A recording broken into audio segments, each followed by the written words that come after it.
ನಮಸ್ಕಾರ ಫ್ರೆಂಡ್ಸ್, ವಿಜ್ಞಾನ ವಿಸ್ಮಯ ಚಾನೆಲ್ನ ಟೈಮ್ ಟ್ರಾವೆಲ್ ಸ್ಟೋರಿ ಸೀರೀಸ್ 3ಗೆ ಸ್ವಾಗತ. ಫ್ರೆಂಡ್ಸ್, ಒಂದು ಕ್ಷಣ ಕಲ್ಪಿಸಿ ನೋಡಿ, ನೀವು ಒಂದು ಹಳೆಯ ಫೋಟೋ ನೋಡುತ್ತಿದ್ದೀರಿ. ಅದು 100 ವರ್ಷಗಳ ಹಿಂದೆ ತೆಗೆದ ಫೋಟೋ. ಎಲ್ಲರೂ ಹಳೆಯ ಬಟ್ಟೆ ಹಾಗೂ ಹಳೆಯ ಜೀವನ ಶೈಲಿಯಲ್ಲಿ ಇರುತ್ತಾರೆ. ಆದರೆ ಒಬ್ಬ ಮಾತ್ರ ಆಧುನಿಕ ಬಟ್ಟೆ, ಆಧುನಿಕ ಫ್ಯಾಷನ್ನಲ್ಲಿ ಇರುತ್ತಾನೆ. ಎಂತಹ ಆಶ್ಚರ್ಯ ಅಲ್ವಾ? ಹೌದು, ನಾನಿವತ್ತು ಒಂದು ಸೇತುವೆ ಪುನರ್ ನಿರ್ಮಾಣದ ಉದ್ಘಾಟನಾ ಸಮಾರಂಭದಲ್ಲಿ ನಡೆದ ಅಚ್ಚರಿಯ ನೈಜ ಘಟನೆಯನ್ನು ನಿಮಗೆ ಹೇಳುತ್ತೇನೆ. ಇದು 1941ರ ದಶಕದ ಸಮಯ. ಸೌತ್ ಫೋರ್ಕ್ ನದಿಯ ಮೇಲೆ ನಿರ್ಮಿಸಲಾದ ಹಳೆಯ ಮರದ ಸೇತುವೆ ಹಲವು ವರ್ಷಗಳಿಂದ ಬಳಕೆಯಲ್ಲಿತ್ತು. ಮಳೆ ಹಾಗೂ ಪ್ರವಾಹಗಳು ಆ ಸೇತುವೆಯನ್ನು ದುರ್ಬಲಗೊಳಿಸಿತ್ತು. ಹಳೆಯ ಸೇತುವೆಯನ್ನು ಸಂಪೂರ್ಣವಾಗಿ ಪುನರ್ ನಿರ್ಮಿಸುವುದಾಗಿ ನಗರಸಭೆ ಒಂದು ದೊಡ್ಡ ನಿರ್ಧಾರ ತೆಗೆದುಕೊಂಡಿತು. 3 ವರ್ಷಗಳ ಕಠಿಣ ಪರಿಶ್ರಮದ ನಂತರ ಒಂದು ಹೊಸ ಬೃಹತ್ ಸೇತುವೆ ನಿರ್ಮಾಣ ಪೂರ್ಣಗೊಂಡಿತು. ನಗರದ ಜನರಿಗೆ ಇದು ಒಂದು ದೊಡ್ಡ ಹಬ್ಬದ ದಿನ. ಆ ದಿನ ಬೆಳಗ್ಗೆಯಿಂದಲೇ ಸೌತ್ ಫೋರ್ಕ್ ನದಿ ತೀರದಲ್ಲಿ ಸಾವಿರಾರು ಜನ ಸೇರಿದ್ದರು. ಬ್ಯಾಂಡ್ ಮ್ಯೂಸಿಕ್ ಕೇಳಿಸುತ್ತಿತ್ತು, ಧ್ವಜಗಳು ಗಾಳಿಯಲ್ಲಿ ಹಾರುತ್ತಿದ್ದವು. ಎಲ್ಲರೂ ಉಲ್ಲಾಸದಿಂದ ಓಡಾಡುತ್ತಿದ್ದರು. ನಗರದ ಮೇಯರ್, ಇಂಜಿನಿಯರ್ಗಳು ಮತ್ತು ಪ್ರಮುಖ ಅತಿಥಿಗಳು ವೇದಿಕೆಯಲ್ಲಿ ಕುಳಿತಿದ್ದರು. ಉದ್ಘಾಟನೆಯ ಕ್ಷಣ ಹತ್ತಿರವಾಗುತ್ತಿತ್ತು. ಆದರೆ ಆ ಜನಸಮೂಹದ ಮಧ್ಯೆಯಲ್ಲಿ ಒಬ್ಬ ವ್ಯಕ್ತಿ ವಿಚಿತ್ರ ಜೀವನ ಶೈಲಿಯಲ್ಲಿ ಕಾಣಿಸುತ್ತಿದ್ದನು. ಆ ಕ್ಷಣದಲ್ಲಿ ಅವನನ್ನು ಯಾರೂ ಅಷ್ಟು ಗಮನಿಸಿರಲಿಲ್ಲ. ಆದರೆ ಆ ದಿನದ ಕ್ಷಣವನ್ನು ಸ್ಮರಣೀಯವಾಗಿಸಲು ಒಬ್ಬ ಫೋಟೋಗ್ರಾಫರ್ ಆ ಜನರ ಗುಂಪಿನ ಚಿತ್ರವನ್ನು ತೆಗೆದಿದ್ದನು. ಅದೇ ಫೋಟೋ ನಂತರ ಜಗತ್ತಿನಾದ್ಯಂತ ಪ್ರಸಿದ್ಧಿಯಾಯಿತು.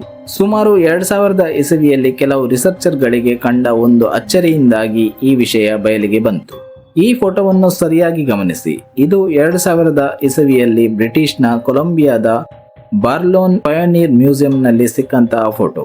ಈ ಫೋಟೋವನ್ನು ಸೌತ್ ಫೋರ್ಕ್ ಸೇತುವೆಯ ಪುನರ್ ನಿರ್ಮಿತ ಉದ್ಘಾಟನೆ ಸಮಾರಂಭದಲ್ಲಿ ತೆಗೆಯಲಾಗಿತ್ತು. ಆದರೆ ಇಷ್ಟು ವರ್ಷಗಳ ಕಾಲ ಈ ಫೋಟೋವನ್ನು ಯಾರೂ ಗಮನಿಸದೆ ಹಾಗೆಯೇ ಉಳಿದಿತ್ತು. ಆದರೆ 2000 ಇಸವಿಯಲ್ಲಿ ಒಬ್ಬ ರಿಸರ್ಚರ್ ಈ ಫೋಟೋವನ್ನು ಝೂಮ್ ಮಾಡಿ ನೋಡಿದಾಗ ಅವನಿಗೆ ಅಚ್ಚರಿಯ ಸಂಗತಿ ಎದುರಾಗಿತ್ತು. ಆ ಫೋಟೋದಲ್ಲಿ ಎಲ್ಲರೂ ಹಳೆಯ ಸೂಟು, ಬೂಟುಗಳು ಹಾಗೂ ಹ್ಯಾಟುಗಳನ್ನು ಧರಿಸಿದ್ದರು. ಆದರೆ ಒಬ್ಬ ಮಾತ್ರ ಅವರೆಲ್ಲರಿಗಿಂತ ಸಂಪೂರ್ಣ ವಿಭಿನ್ನ ಶೈಲಿಯ ವೇಷಭೂಷಣದಲ್ಲಿದ್ದನು. ಪ್ರಿಂಟೆಡ್ ಟಿ ಶರ್ಟ್, ಸನ್ ಗ್ಲಾಸಸ್ ಹಾಗೂ ಅವನ ಕೈಯಲ್ಲಿದ್ದ ಕ್ಯಾಮೆರಾ ಎಲ್ಲವೂ ಆಧುನಿಕತೆಯಿಂದ ಕೂಡಿತ್ತು. ಅವನು ಆಕಸ್ಮಿಕವಾಗಿ ಆಗಿನ ಕಾಲಕ್ಕೆ ಕಾಲಿಟ್ಟಂತೆ ಕಾಣುತ್ತಿದ್ದನು. 1941ರ ದಶಕದ ಜನರೊಂದಿಗೆ ಹೋಲಿಸಿದರೆ ಅವನ ಜೀವನ ಶೈಲಿ ತುಂಬಾ ಆಧುನಿಕವಾಗಿ ಕಾಣುತ್ತಿತ್ತು.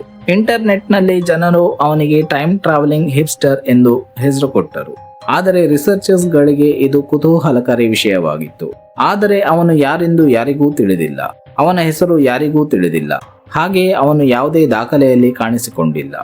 ಆ ಕ್ಷಣದಲ್ಲಿ ಒಮ್ಮೆ ಮಾತ್ರ ಅವನ ಅಸ್ತಿತ್ವ ಇತ್ತು. ಹಾಗಾದರೆ ಅವನು ಯಾರಿರಬಹುದು? ಟೈಮ್ ಟ್ರಾವೆಲ್ ಮಾಡಿ ಬಂದಿರಬಹುದಾ? ಫ್ರೆಂಡ್ಸ್, ಸಮಯ ಒಂದು ನದಿಯಲ್ಲ, ಅದು ಒಂದು ಸಾಗರವಾಗಿರಬಹುದು. ನಾವು ಅದರಲ್ಲಿ ತೇಲುತ್ತಿದ್ದೇವೆ. ಆದರೆ ಕೆಲವರು ಆಳಕ್ಕೆ ಇಳಿದಿರಬಹುದು.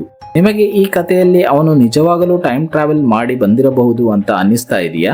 ಇದರ ಬಗ್ಗೆ ನಿಮಗೆ ಇರುವ ಅಭಿಪ್ರಾಯ ಏನು ಎಂದು ಕಮೆಂಟ್ ಮೂಲಕ ತಿಳಿಸಿ. ಮುಂದಿನ ವಿಡಿಯೋದಲ್ಲಿ ಇನ್ನೊಂದು ರಹಸ್ಯ ಟೈಮ್ ಟ್ರಾವೆಲ್ ಸ್ಟೋರಿ ಸೀರೀಸ್ ನೊಂದಿಗೆ ಭೇಟಿ ಮಾಡೋಣ. ಈ ಟೈಮ್ ಟ್ರಾವೆಲ್ ಸ್ಟೋರಿ ನಿಮಗೆ ಇಷ್ಟವಾದಲ್ಲಿ ಲೈಕ್, ಶೇರ್ ಹಾಗೂ ಸಬ್ಸ್ಕ್ರೈಬ್ ಮಾಡಿ. ಧನ್ಯವಾದಗಳು.